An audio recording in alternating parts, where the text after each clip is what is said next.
Oui, je ne voudrais pas rompre avec la bonne habitude de faire une vidéo introductive à chaque présentation de chapitre, mais le problème c'est que cette fois-ci, elle semble un peu décalée. Elle ne semble pas tout à fait ajustée au chapitre à venir et traite aborde la chose comme ça. On va dire d'un environnement, parce que dernièrement, on a parlé d'un environnement industriel, comme par exemple Microsoft, Google et autres, et je l'ai appelé l'environnement PSIBAC, comme ça. Le,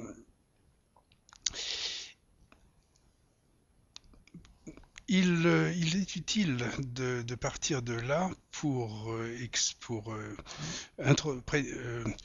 oui, présenter le chapitre 3. Parce que dans cet environnement, une chose, on va recenser les choses qui sont notables, à savoir, c'est-à-dire notablement découvertes dans cet environnement PSIBAC, à savoir la fonction de la fonction subvocale, la voix, la parole subvocale, dont on a beaucoup parlé, et qui correspond à l'image réelle dans le modèle optique de Lacan. Il s'agit aussi du son réel. Et cette découverte, cette objectivation de la parole subvocale par la NASA et bien d'autres, mais enfin surtout ce qui est important, c'est qu'elle date de 2005, à peu près de 2000-2005, c'est-à-dire qu'on voit bien que c'est après un siècle seulement que la psychanalyse a pu trouver son motif confirmé avec l'objectivation donc de cette fonction qu'on appelle subvocale. Alors là, c'est Lacan, c'est de Clérambault, etc. Mais donc, on a beaucoup parlé de ça déjà avant. Parce que ce qui est aujourd'hui de l'ordre de notre intérêt, c'est le NAM.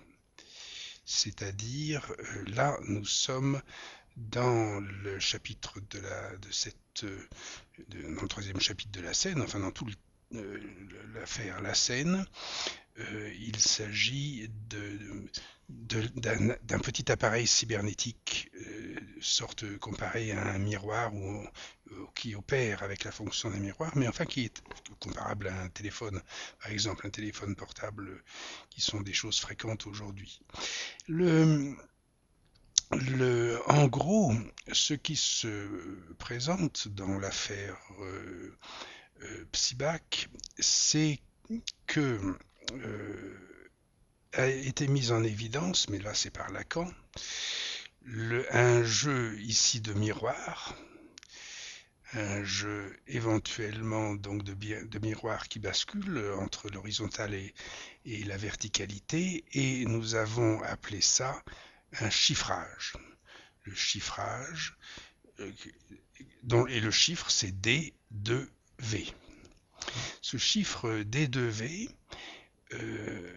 a été donc, ou si on peut dire, le modèle optique de Lacan été de la sorte déchiffré, c'est-à-dire que son chiffre a été reconnu.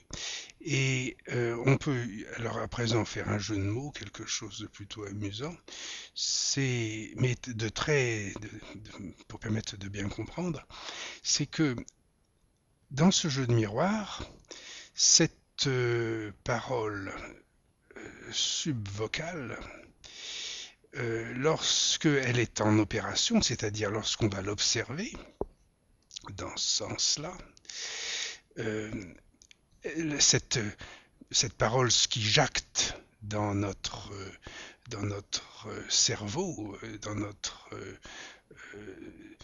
proche de l'hallucination, hein, là, lorsqu'on l'observe, nous avons là la subjectivité, la subjectivité.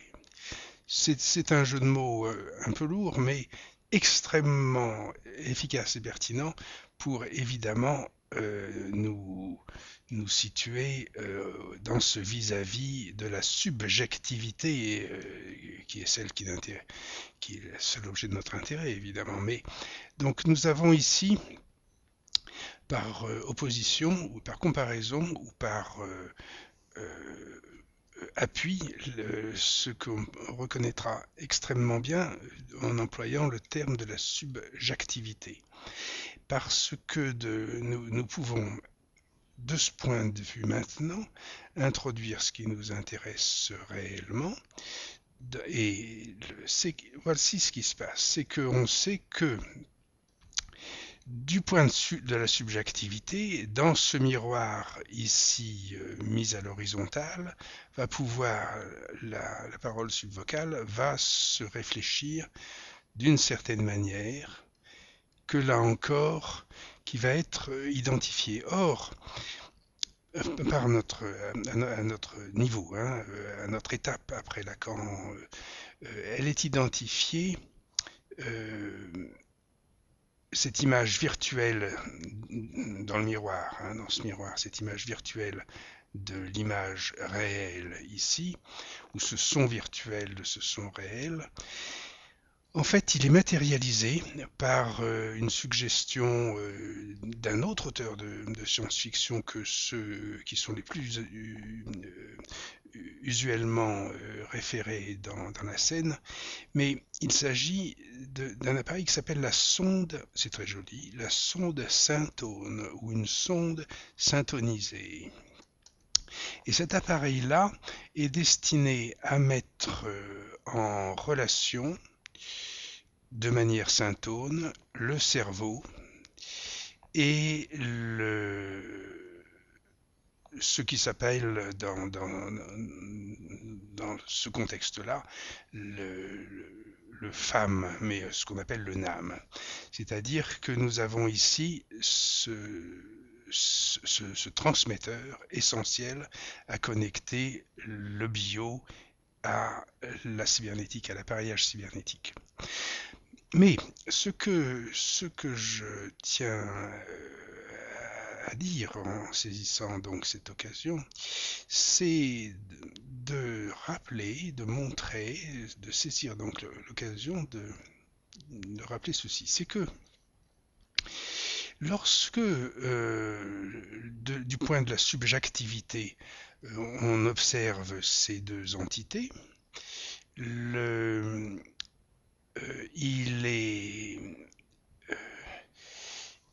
il est certain qu'elles sont, si on peut dire, symétriques, et qu'elles recouvrent donc l'objet initial qui s'était ainsi réfléchi, ce que j'ai appelé l'engramme, qui s'était ainsi réfléchi pour faire la parole subvocale. Eh bien, il est bon de savoir que dans cette position déchiffrée du miroir ou de la parole de la subjectivité, dans cette position-là, il y a un phénomène qu'on appelle de réfraction, qui fait que si l'atteinte de l'image virtuelle du sub est exactement en place de l'objet initial, si cependant ou par contre on cherche à atteindre le dit objet initial, il va paraître avec un décalage qui est celui dû au décalage de la réfraction, parce que un miroir, pardonnez-moi, un rayon sur une surface plane, sur une plate onde, va se réfléchir de manière brisée, donc avec un certain écart, et va rater l'objet qu'il vise. Hein. Donc, en fait, nous allons nous ne pouvons éviter, avec la sonde syntonisée, un certain décalage qui que l'on retrouve dans énormément de textes de ces mathématiciens et de ces physiciens et de ces savants qui ont écrit la science-fiction. Et nous en avons ici le schéma. Alors, bien sûr, c'est très avancé comme vidéo. Enfin, bien sûr que c'est incompréhensible, mais on pourra revenir pas à pas à cela en, en passant prochainement. Donc, j'annonce la, le troisième chapitre dans 2 jours, mercredi, hein.